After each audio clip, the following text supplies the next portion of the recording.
अवधूत चिंतना श्री गुरुदेव दत्त.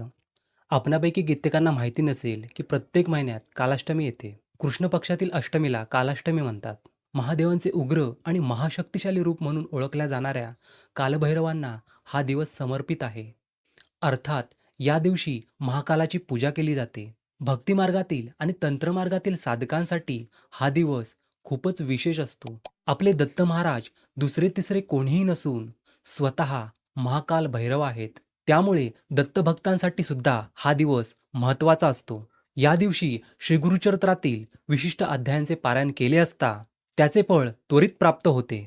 याविषयी अधिक माहिती पाहण्यापूर्वी मी या दत्तपरिवाराच्या वतीने श्री गुरुदत्तांच्या पावनचरणी अशी प्रार्थना करतो की तुमच्यावर आणि तुमच्या कुटुंबावर सदैव दत्तगुरूंची कृपा राहो आणि तुमचं इच्छित मनोरथ पूर्ण होऊन तुम्हाला निरोगी आरोग्य, सुख, शांती, समृद्धी, संपत्ती, समाधान प्राप्त होवो.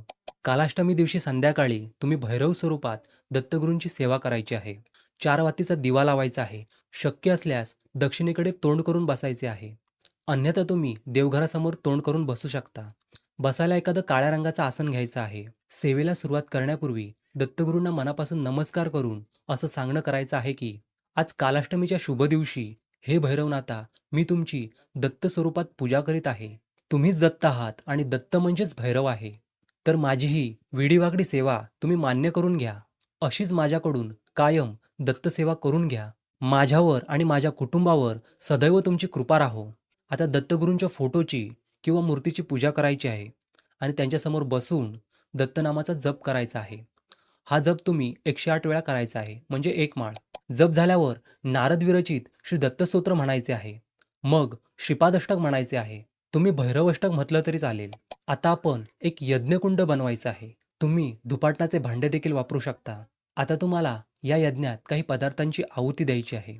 तांदूळ, डाळ, मिठाई, मध, तूप आणि कोणतंही एक ड्रायफ्रूट हे सर्व मिक्स करून त्याची आहुती द्यायची आहे. ही आहुती देताना प्रत्येक वेळी नामजप करून आहुती द्यायची आहे.